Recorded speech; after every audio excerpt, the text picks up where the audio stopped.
Hey, what's up, everybody? BDO44 coming at you with another video. Alright, so I didn't necessarily see the play-in games this evening, but I did watch highlights and get a little ear to what was going on there. I saw the end of the Pelican game. I say the last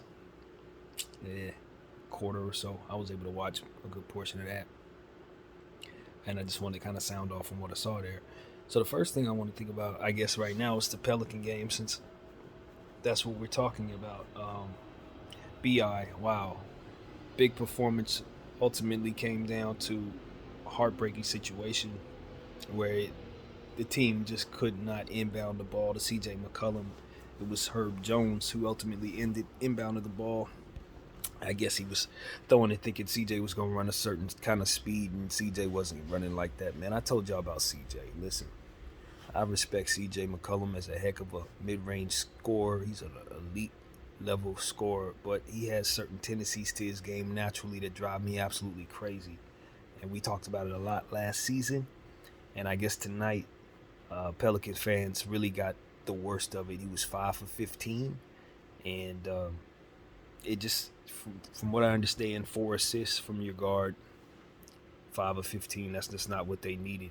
He just does not look for others enough, in my opinion. For as much as he holds the ball, it's just too much me ball with him, and that style is gone. Nobody plays that way anymore. It's an eyesore. It's a team sore. And it's the same thing I was saying about my own squad. When we take a bunch of shots without anybody touching the ball, it just keeps other guys from being involved and makes it so that they have to work so hard on defense just to turn around and not be involved in the offensive play, that a lot of times ends up going the other way because you take an early shot. And that's the kind of stuff I've seen from CJ. Now, I didn't get a chance to see that necessarily myself because the highlights are going to show you all that. But I was reading the comments from all their fans on IG. Sorry about that. Dropped the phone. And they were really upset, man. They were really, really upset at the fact that CJ just did not give them the type of performance that they thought they were going to see from a just a superstar or star standpoint. Bi didn't really have the help that he needed tonight from him. Valanciunas was the guy who really stepped up from what I saw. And the defense was kind of light on him, given the fact that they didn't have Chet out there, of course, and they don't really have a center guard the guy. I think Jalen Williams, Jay Will, did a good job on him, and also hit a big three himself, even though he was really cold throughout the game from behind the arc. Shoot, right? He kept shooting, finally hit the big ones. And you just saw fantastic play from Giddey and Shai Gilgeous-Alexander. I mean, it just is what it is. Some dudes just fantastic.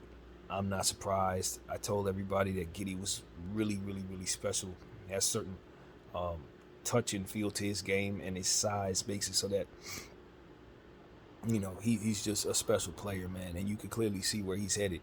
If I'm not mistaken, he's only 20 years old. The man had 30 plus points and almost a triple double, 1 rebound shy of a triple double. And that's just the functionality of his game. He can go out there and get you some buckets. He's ice cold at the line. And then, he looks to be aggressive. He doesn't mind taking contact. And if you run him in situations with multiple ball handlers, I mean, you're going to have fantastic play because he's so cerebral. And you couple that with Shai Gilgeous-Alexander, who's basically a superstar. And some of the shots that he hit down the stretch of that basketball game, he and Bi were going back at it fourth. And it was very, very special to see. And that's why I was, as a Laker fan, very happy my team was able to win against Minnesota, because I legitimately think Shai had a good chance of beating us. Just in a one-game situation, that's not somebody you want to duel. Same goes with Bi, and you just saw it. Those are two of the most clutch basketball players in the world right now. And it's a dang shame Bi is not going to be a part of these playoffs. And so I want to, end off my conversation about OKC by saying I'm a believer. And Minnesota's going to have their hands full trying to get that eighth seed against these guys, especially undermanned. I don't know if it's going to happen. But what I can say is New Orleans is out of here. And I think when you consider New Orleans, looking at what their fan base is essentially saying, on top of the fact that they're unhappy with CJ, is the fact that they're unhappy with Zion. Zion said before the game that he didn't want to play because he didn't think his mental was right. Some Ben Simmons type of conversation, I don't know. But when you're physically able and you represent as much as they do, and you have a one-game situation and you're physically able, say it again, you got to get out there for the team if not for anything else, than just to be an extra body. Because if they would have had you to call on for 15 minutes, 20 minutes, it would have been the difference in this basketball game. And so that's the mistake I think Zion made. You can't tell people that you're physically ready to go, but mentally you're not ready to go when it's playoff time and you're the most important piece. You just can't verbalize that. So that's what I think. It's not, you're not the same as Ben Simmons in that case, because Ben doesn't represent as much to the Nets as you do to the New Orleans. Everybody's waiting for you to come back. And so it's one of those situations where I legitimately think that his days in New Orleans might be over, even though giving up on a prospect like that isn't wise. At the end of the day, if he's going to get off to such a slow start and it's going to mess up BI's timeline, if it's going to mess up, Trigger Murphy's timeline, those are pieces you want to value properly if you're the New Orleans Pelicans, because if you lose those two Pelicans and you're left with nothing but Zion and CJ, I do not think that's going to look too good going forward. Your better bet is to lean into those players, in my opinion, and then let somebody else go through the process of letting Zion turn into whatever he's going to turn into, get the requisite return for what Zion would otherwise be worth, which is plenty, and continue building around Trey and BI, pieces that fit with one another. Herb, obviously. Those are the pieces that should be going forward in New Orleans, in my opinion, because even when you bring Zion back, if you really look at his body style and his play style, he doesn't necessarily fit with those players anyway.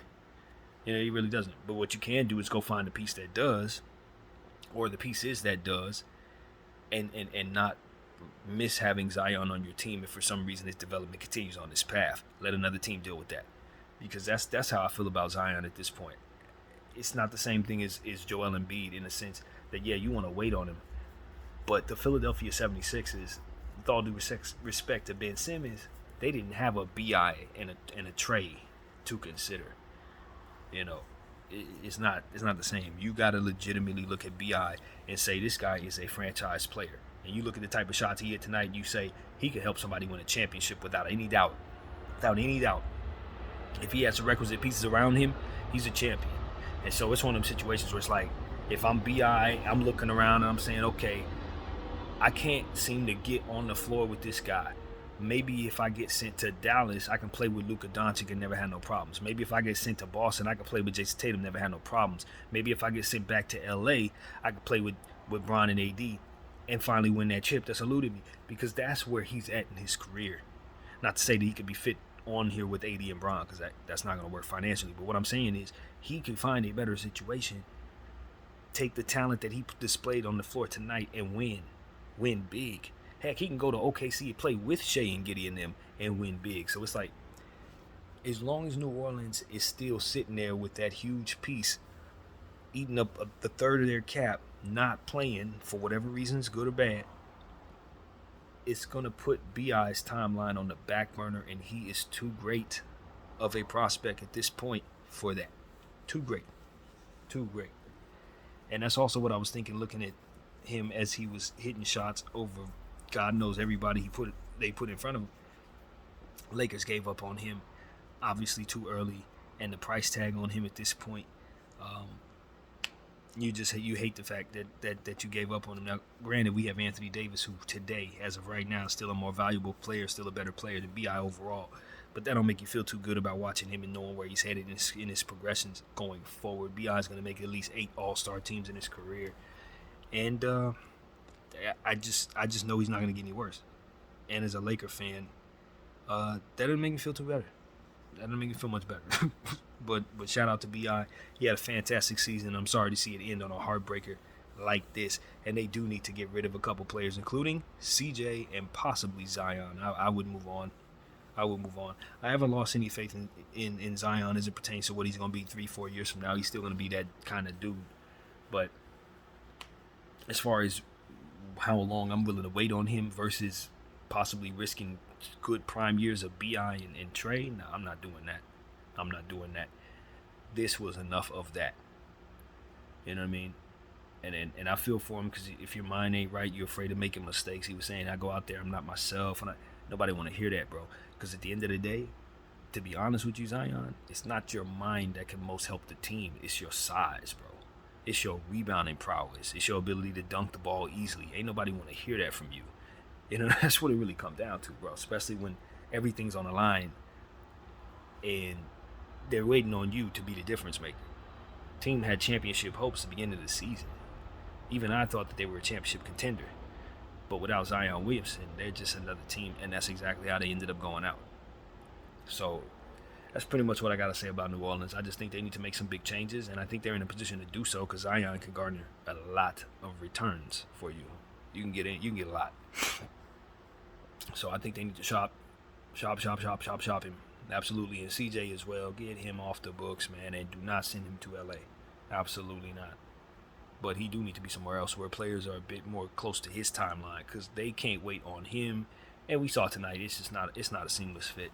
They need somebody else in that situation, in my humble opinion. So yeah, big changes coming in New Orleans, if you ask me. Now, next thing I want to talk about, of course, the other play-in tournament game. The DeRozan matchup. And I told you guys, I was like, in regards to the Chicago-Toronto matchup, if the game is in Toronto, I actually thought Chicago had a better chance of winning it just because of the DeMar DeRozan emotional factor. And sure enough, that is ultimately what it came down to.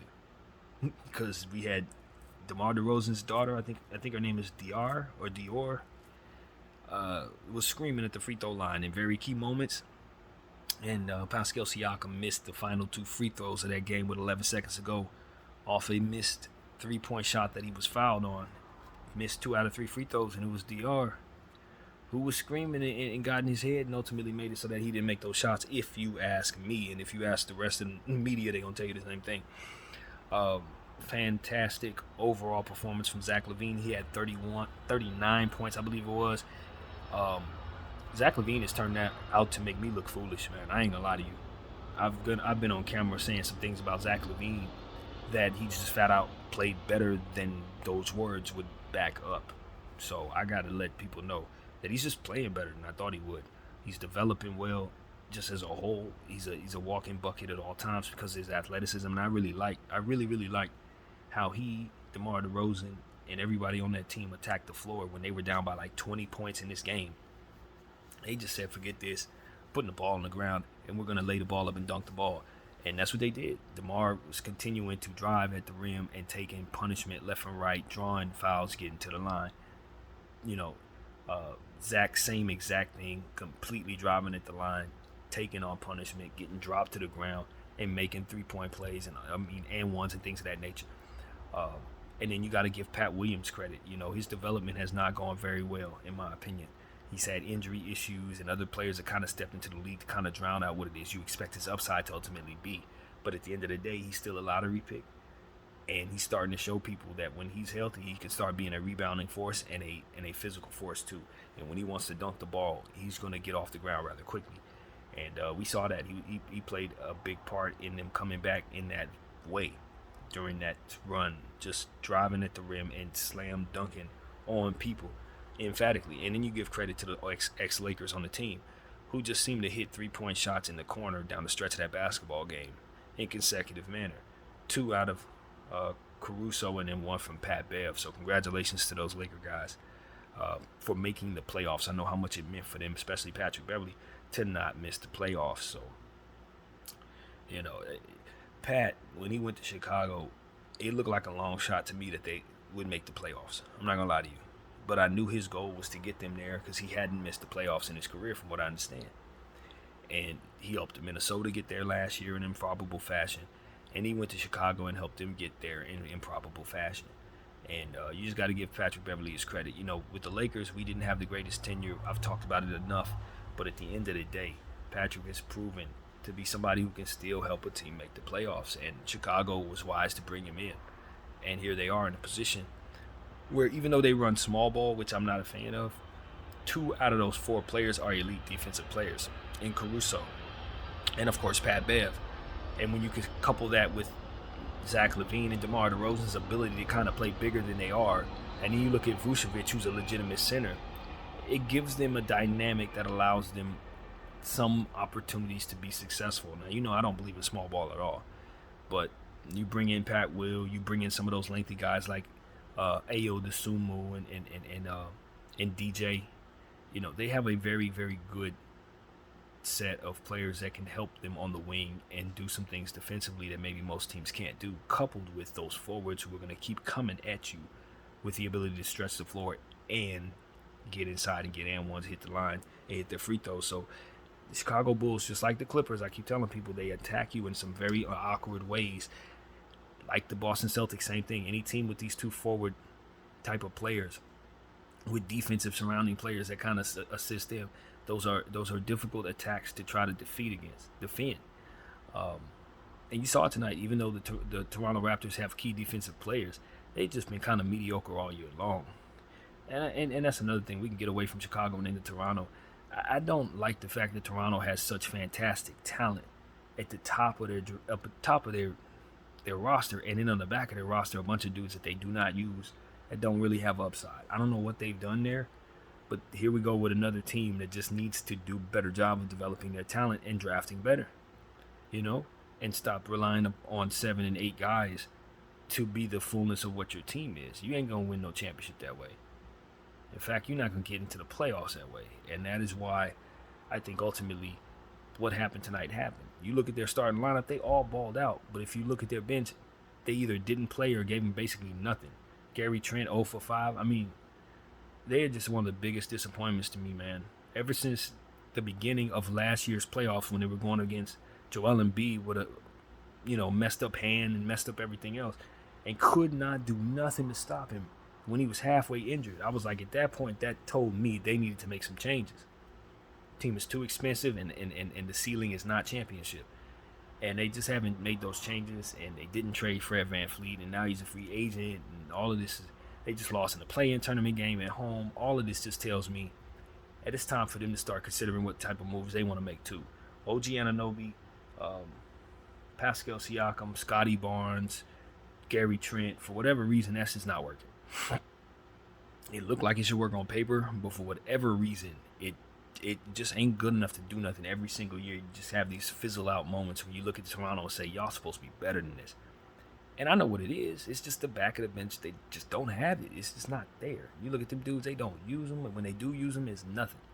So that's what it is, Toronto. They have got to get an influx of young talent that they can use, or good talent that is already somewhat developed that can help boost their bench.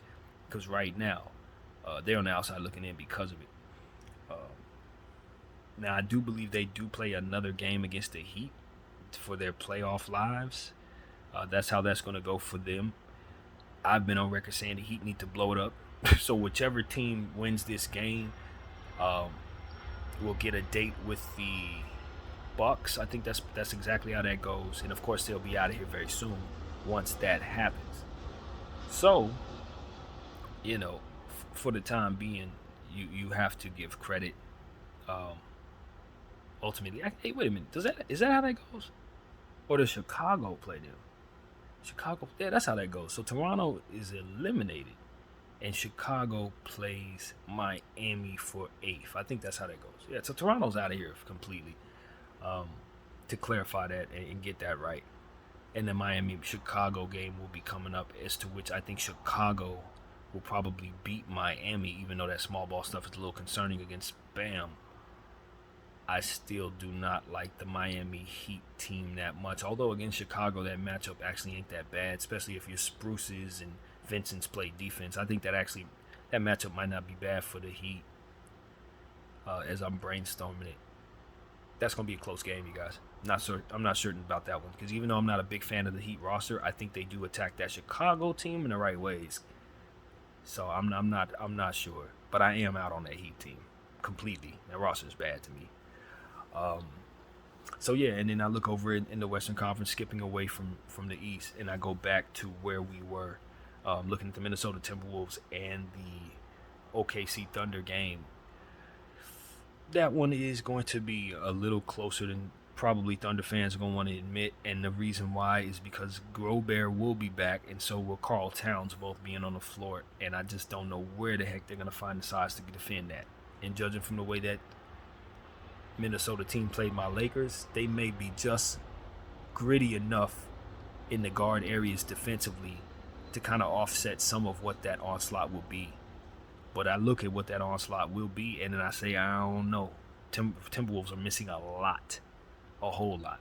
But if Rudy Gobert and Karl Towns clean up the glass, that's going to be a huge advantage because there's no way Jalen Williams is going to be able to guard both of those guys. And they're going to be running small ball in ways that they probably don't benefit them. But those playmaking shot creating guards are going to exploit Rudy Gobert. And the Minnesota Timberwolves are going to have some real difficult time scoring the ball just like they did against the Lakers. If the OKC Thunder play good defense, which I think they're capable of doing with guys like Dort and Jay Will and J Dub and all of them, they play D. So this could be a matchup where the size advantage that the Timberwolves potentially does not work in their favor very much because they get exploited in ways that only guards can do in those situations. So I think it might be a tricky matchup for the Timberwolves. Coupled with what they're missing, it might probably leave them without the ability to take advantage of what they need to. Shea in those situations, Conley, you see the experience of a Conley, you see the experience of a Rudy. Maybe that works in their favor against these young fellas. But I'm gonna tell you the truth. I don't know about that. I don't know about that. This is one of them situations where even though I'm such a believer in size, I don't know if Rudy Gobert and Karl Towns is gonna be able to offset what just happened. If Goody plays like that, Shea plays like that, get a bounce back game from J Dub, that's gonna be a hell of a matchup, y'all. That's gonna be a playing game that can go a lot of different ways.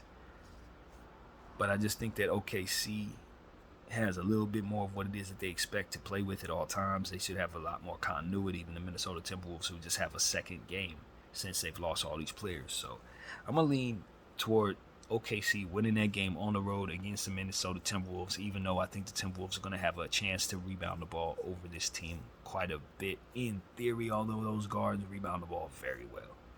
Shea and Giddey, they rebound the ball very well. So it's going to be tough. It's going to be tough on the Kyle Andersons and the, Princes and Conleys. Anthony Edwards has definitely got to play well. We're going to see about that shoulder. If he's not 100%, that'll basically throw them out of there. Because he's going to have to be able to outduel those guys as they come at him. And I just don't see him doing that if that shoulder's messing with him. Karl Towns, the way he's been playing, though, if he continues to play the way he's been playing, he can have something to say about that. If he has a big-time call game where he goes for 30 and 15, 5 blocks, stuff like that, OKC's probably going home. So, it's a lot of things to look at in that situation. And even though Minnesota is down who they are down, they still got Karl, they still got Anthony, they still got the guys that they have. Conley, who's playing excellent right now. So, Shea is going to do a job on Conley. I don't think Conley's going to have the same type of game he had against the Lakers. And Giddey and those guys, they're going to rebound. Like I said, it's going to tell the story on the glass. If they can somehow offset Rudy Gobert's rebounding, which I don't know how they're going to do, and Karl Towns' ability to rebound as well, they should be fine. And they're going to take advantage of the fact that some of those forwards are not out there. McDaniels not being out there is going to hurt bad. They're going to need his defense, and it's just not going to be available. So, yeah, I'm leaning toward OKC winning that game, man, in a close one, maybe even overtime in Minnesota, to ultimately capture the 8th seed and play the Denver Nuggets in the first round. I got OKC. Shea's going to do that. Shea's going to take care of that. That's what I believe. So, yeah, my predictions in the play-in tournament have all been correct thus far. They've all been correct. I had Atlanta beating Miami. I got the Lakers, of course, beating Minnesota. I had Chicago getting Toronto, and I had Shea getting the OKC Thunder getting the Pelicans. I've been 100% so far, man. We'll see how that holds up. Now, looking at what we already know, is there anything that got solidified today? No, we didn't get anything solidified. All we know is that those new play-in tournament games will now be solidified. That's what we're certain of. No play-off matchups were solidified tonight that I can think of at all. We just know that Toronto is gone and the Pelicans are eliminated. That much we're certain of. So that's what I gotta say, man. Salute the Kobe Minute. Even though this ain't a Laker video, I've been forgetting to salute my guy in these videos lately. So I'm gonna make sure I do it here. And for those who don't know, anytime I do Laker chat videos at the 24-minute mark, I always try to salute Kobe Bryant. So if you hear me do that mid-sentence, it's a habit at this point with my Laker videos. But it's a good one to have because I definitely want to salute 20 years. This guy gave my organization and gave this league, and we still see today a lack of competitiveness and a lot of stuff that I just don't think he would have been able to get with if he was still playing today. So I always want to acknowledge him because that's where I think competitive nature is kind of gone. You know, it's almost like the excellence and the desire to be excellent in this league, as it pertains to certain milestones like winning team goals and stuff like that. It just seems like that's on hiatus right now. So I think reminding everybody what that dude was about ultimately could maybe give us a reminder of what it is we should be about in that regard. So that's my intention there as well. But yeah, that's what I want to say, man. I'm excited about these playoffs. We got the schedule now to know the Lakers are going to be playing our game at 12:30, I believe, on Sunday. Some other games as well I didn't memorize, but we got some understanding of the schedule. So we'll be getting back to you on that and talking about those matchups as we continue to get more information on them. And yeah, man, let's see. Is there anything else I want to say? Shout out to the DeRozan family, man. I'm telling you, when you never know. This is one of the classic stories where, you know, you exile a guy for a rental. You know what I'm saying? For a rental, Kawhi Leonard, you got your ring, hooray. But you exiled DeMar DeRozan, arguably the greatest Toronto Raptor up until that point. He gets sent out to the bowels of San Antonio, never to be seen again. He rises out of there, gets a bag with the Chicago Bulls.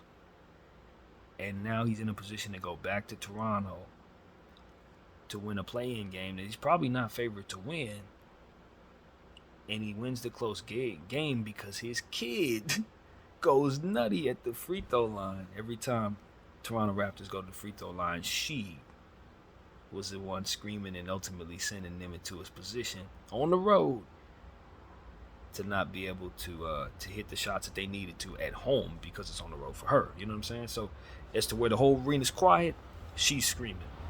And it just goes to speak like you never know, man. Sometimes it's the kid that comes back and gets the revenge. Maybe it's not the dad, but the seed to come back and ultimately be the one that put the nail in your coffin. And that's what happened to the Toronto Raptors. They should have did right by DeMar DeRozan. And Dior made it right tonight. So that's what I got to say. Dior 44. I thank you all for watching.